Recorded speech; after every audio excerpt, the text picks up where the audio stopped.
Radio Sucesos 101.7 FM presenta su noticiero Sucesos con Milton Pérez y Verónica Larrea. Un periodismo libre para una democracia plena. Los hechos y las opiniones de los sucesos que marcan nuestro tiempo.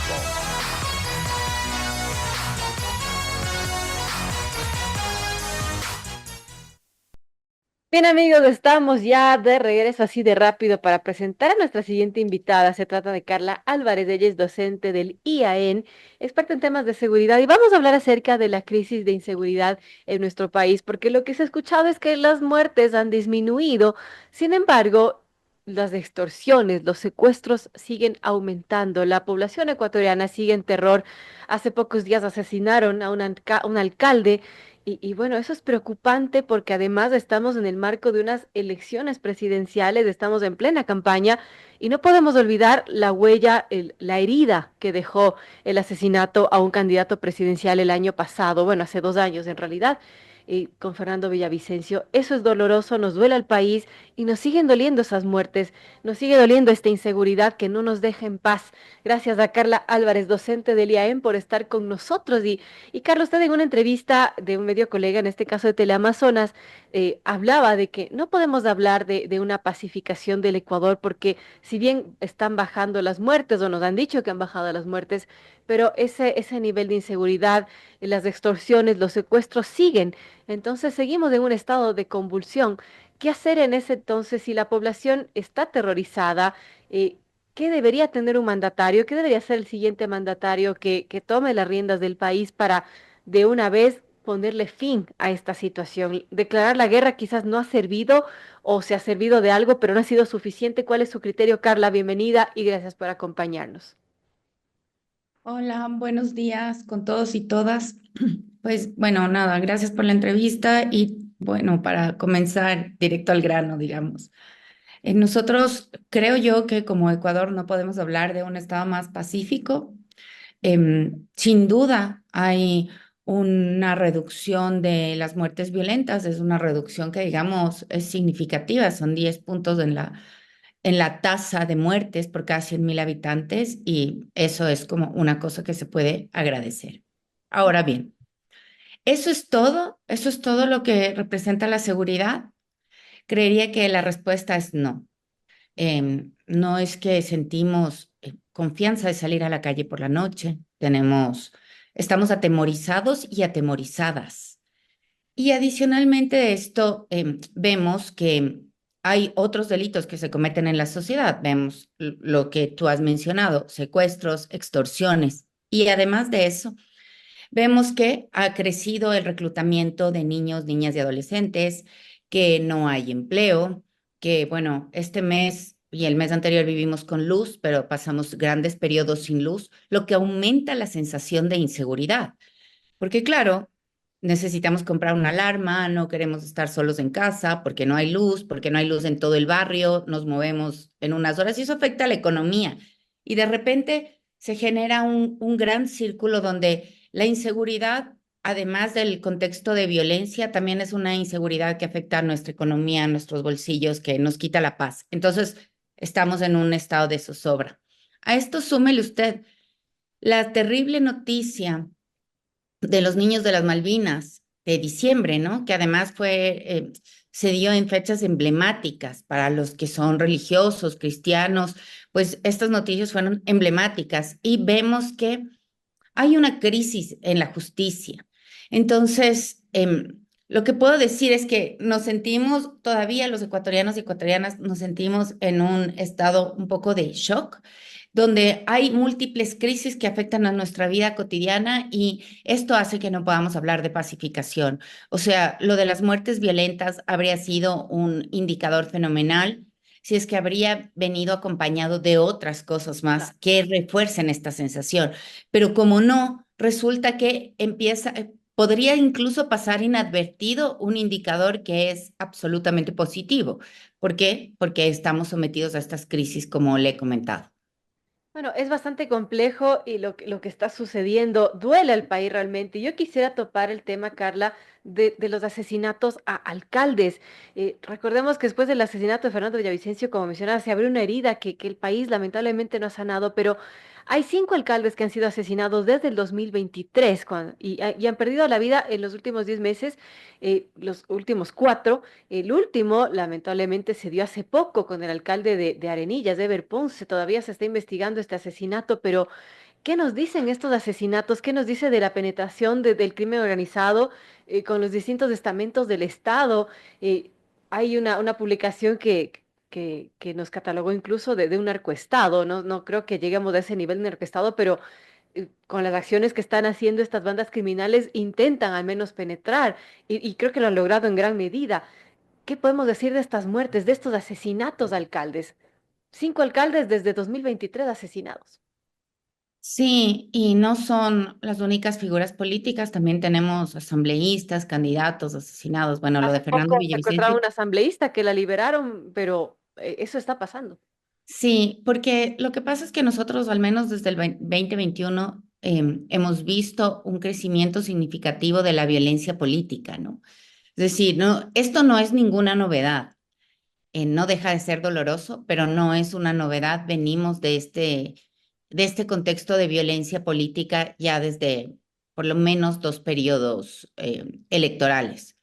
Esto es especialmente grave porque esto tiene una afectación a la democracia, pero lo que a mí me preocupa un poco es que la reacción de la ciudadanía un poco es preguntarnos, ¿qué vamos a hacer? ¿Cómo?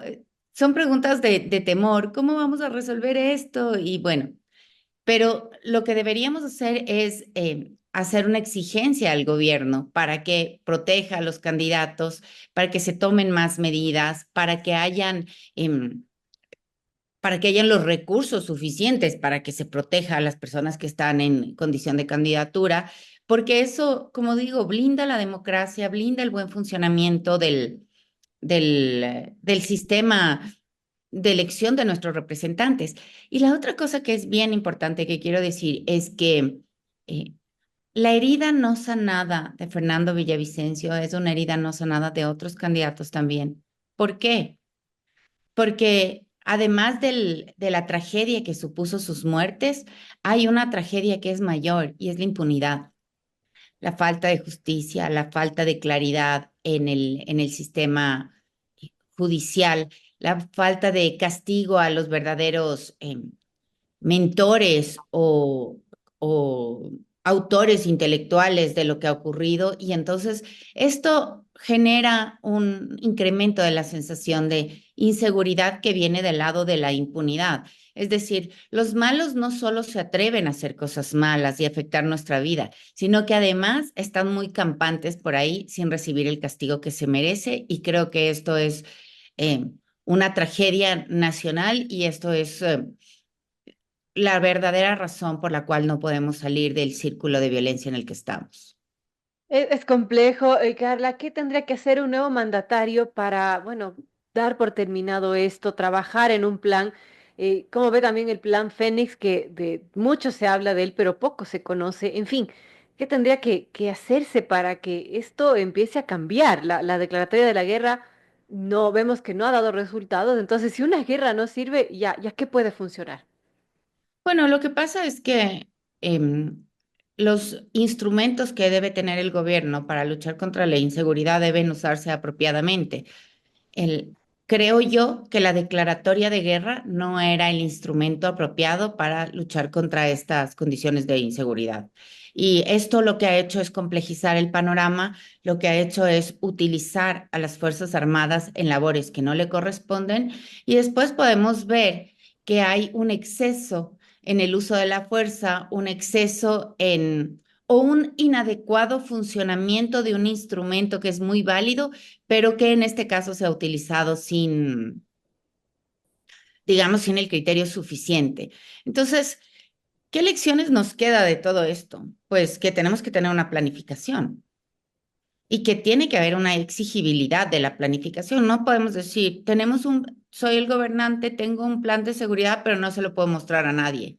Eso no puede ocurrir, porque la seguridad es una política, debería ser objeto de política pública como cualquier otro sector del gobierno, como la educación, como la salud, como los impuestos, la vialidad, etcétera. La seguridad tiene que ser objeto de política pública. Esto quiere decir que se debe diseñar con planes adecuados y también con información que nutra el plan para que no se planteen cosas descabelladas. Se tiene que eh, implementar, o sea, después del diseño, una implementación adecuada y después tiene que venir una evaluación. Y esto no está ocurriendo. Nosotros no vemos que la seguridad sea objeto de una política pública, vemos que, y esto no del último gobierno, creo que es grave la crisis del gobierno actualmente porque no ha tratado la seguridad como una política con todo el tecnicismo que amerita el campo.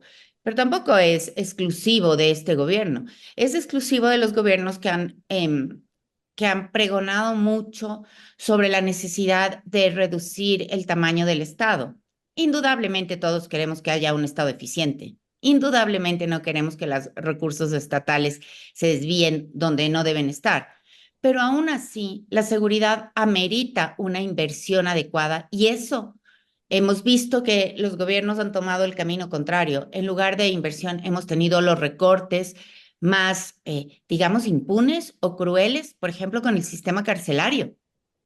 Vemos también un recorte y una falta de financiamiento con la UAFE, que es una entidad absolutamente necesaria para el seguimiento de los capitales y de los capitales que vienen del crimen organizado. Y así, entonces, no tenemos un plan, no se sabe en qué invertir, no se dan los recursos necesarios y no podemos sorprendernos de lo que está pasando porque si bien hay una participación de los grupos de crimen organizado que es muy fuerte, también tenemos que decir que hay una responsabilidad de los gobiernos en esto. Así es, son las 7:32. Conversamos con Carla Álvarez, docente del IAN, experta en temas de seguridad.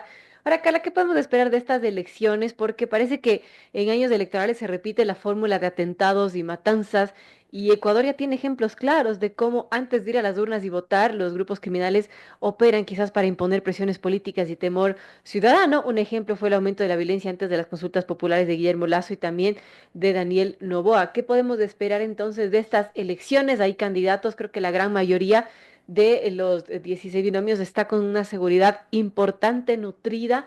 Y bueno, así vamos a llegar a las urnas el 9 de febrero.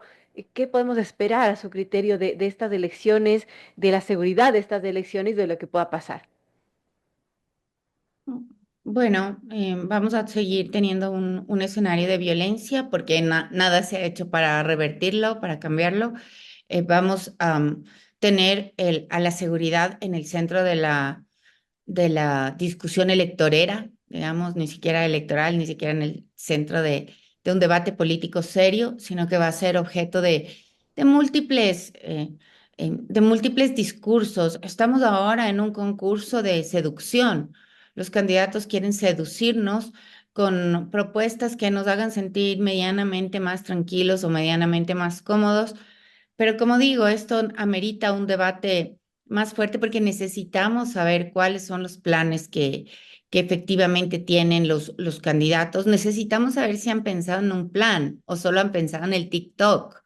Es decir, creo yo, aquí soy un poco crítica en el sentido de que es necesario que los candidatos le pongan más cabeza a los planes, a cómo van a manejar y cómo van a resolver los problemas de inseguridad, en lugar de ponerle tantos esfuerzos a los videos en las redes sociales, que son videos más banales.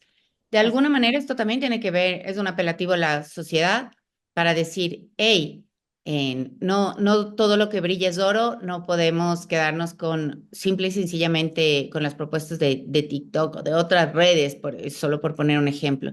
Necesitamos ir a un debate más allá, a una discusión más allá, y en esto también los medios de comunicación son fundamentales, ¿no? Para transmitir adecuadamente las ideas, las propuestas de los candidatos, para ser críticos con estas propuestas también, para ir un poco más allá. Esto redunda siempre en beneficio de la democracia y de la sociedad también. Entonces creo que es necesario que tengamos una mirada crítica, que los medios ayuden en esto, bueno, que todos contribuyamos. Esperemos que se pueda lograr esta ruptura de esta burbuja de banalización que yo creo que nos está un poco absorbiendo y bueno, hay que seguir luchando por romper esta burbuja para podernos acercar y ser más exigentes con nuestros gobernantes o con los que se postulan. Sí, es increíble, Carla, y en eso coincido con usted de cómo estas redes sociales han aupado el tema de la banalización, de cómo unas tendencias ridículas muchas veces que sí que pueden entretener, pero que no van más allá de bailes, de canciones, de cosas que se hacen y se deja de lado lo realmente de fondo. Los ciudadanos estamos como letargados con esto y tenemos que reaccionar realmente para exigir a los candidatos seriedad y ver los planes que tienen, qué nos están ofreciendo para que, bueno, nuestra realidad realmente cambie para que no sigamos en este círculo vicioso. Ahora, otro tema que quería topar con usted, Carla, en los minutos que nos quedan en la entrevista, es el tema de del sistema judicial, porque es muy lamentable lo que muchas veces se escucha, que la policía hace su trabajo, se apresa a los delincuentes, pero a lo poco salen libres. Entonces, ¿qué está pasando con nuestro sistema judicial? Bueno, el sistema judicial está plagado de corrupción, ¿no? O sea, y esto lo que hace es deslegitimar la función de la justicia, porque no podemos decir que tenemos justicia, tenemos un sistema que hace cualquier cosa que quiere, no necesariamente imparte justicia. Esto se agrava por la falta de respeto a las leyes de las autoridades, porque esto, bueno, porque no hay un sistema que pone freno y porque las autoridades no respetan las normas que son sociales, esto es extremadamente grave. Pero bueno, el sistema de justicia necesita una depuración. Creo que el sistema de justicia debería ser el centro de la discusión de la seguridad cuando nosotros tenemos impunidad, perdón, cuando nosotros tenemos impunidad, cuando sabemos que no va a que no va a haber castigo, cuando sabemos que los que hacen mal van a seguir con su vida sin ningún tipo de sanción, sin ningún tipo de penalidad, pues esto deslegitima las instituciones, agrava la percepción de inseguridad, pero además caotiza la vida en común. Esto significa que debemos empezar por poner orden en el sistema judicial, por una depuración, por dotar de recursos necesarios, por hacer una depuración. Y también necesitamos que el sistema judicial deje de estar cerrado sobre sí mismo. Necesitamos que otra gente también participe, hable, comente sobre las designaciones, pase un escrutinio sobre las personas designadas. Ahora mismo el sistema judicial está muy cerrado sobre sí. Es necesario abrirlo y es necesario pensar en definitivamente en fortalecerlo, porque hay una cosa que es realmente importante y es que nosotros en esta sociedad y los latinoamericanos en general somos muy propensos a la mano dura. Siempre pensamos que la mano dura va a resolver los problemas de inseguridad. Sin embargo, nunca nos ponemos a pensar, o los gobernantes no piensan que la mano dura debe ser el correcto o la correcta aplicación de la ley, en el tiempo justo, en la medida adecuada. Pero lo que está pasando es que subimos las penas, pero esas penas subidas, aumentadas, tampoco se cumplen. Entonces, lo que debemos hacer es aplicar adecuadamente la ley a rajatabla en el momento en que amerita. Y eso no está pasando. Eso debería ser la comprensión de la mano dura, no sacar a la fuerza militar a las calles, que ya vemos que no ha resuelto nada, más bien nos ha generado más problemas. Entonces, en el centro del debate, en el centro de la discusión sobre la seguridad, debería estar la justicia. Y esto, bueno, no veo ningún planteamiento de este estilo, no veo que haya que esta perspectiva se aborde por los candidatos. Esperemos que más adelante vaya saliendo en el debate. Así es, bueno, es bastante doloroso lo que ocurre en nuestro país y sin duda hay que exigir esos cambios en todo nivel. Gracias a Carla Álvarez, docente del IAEN, experta en temas de seguridad, por conversar con nosotros sobre algo que preocupa a los ecuatorianos, algo que no podemos olvidar y que tenemos que exigir en esta época electoral. Gracias nuevamente, Carla, por acompañarnos. Muchísimas gracias también por la entrevista. Un saludo y un buen día. Hasta luego.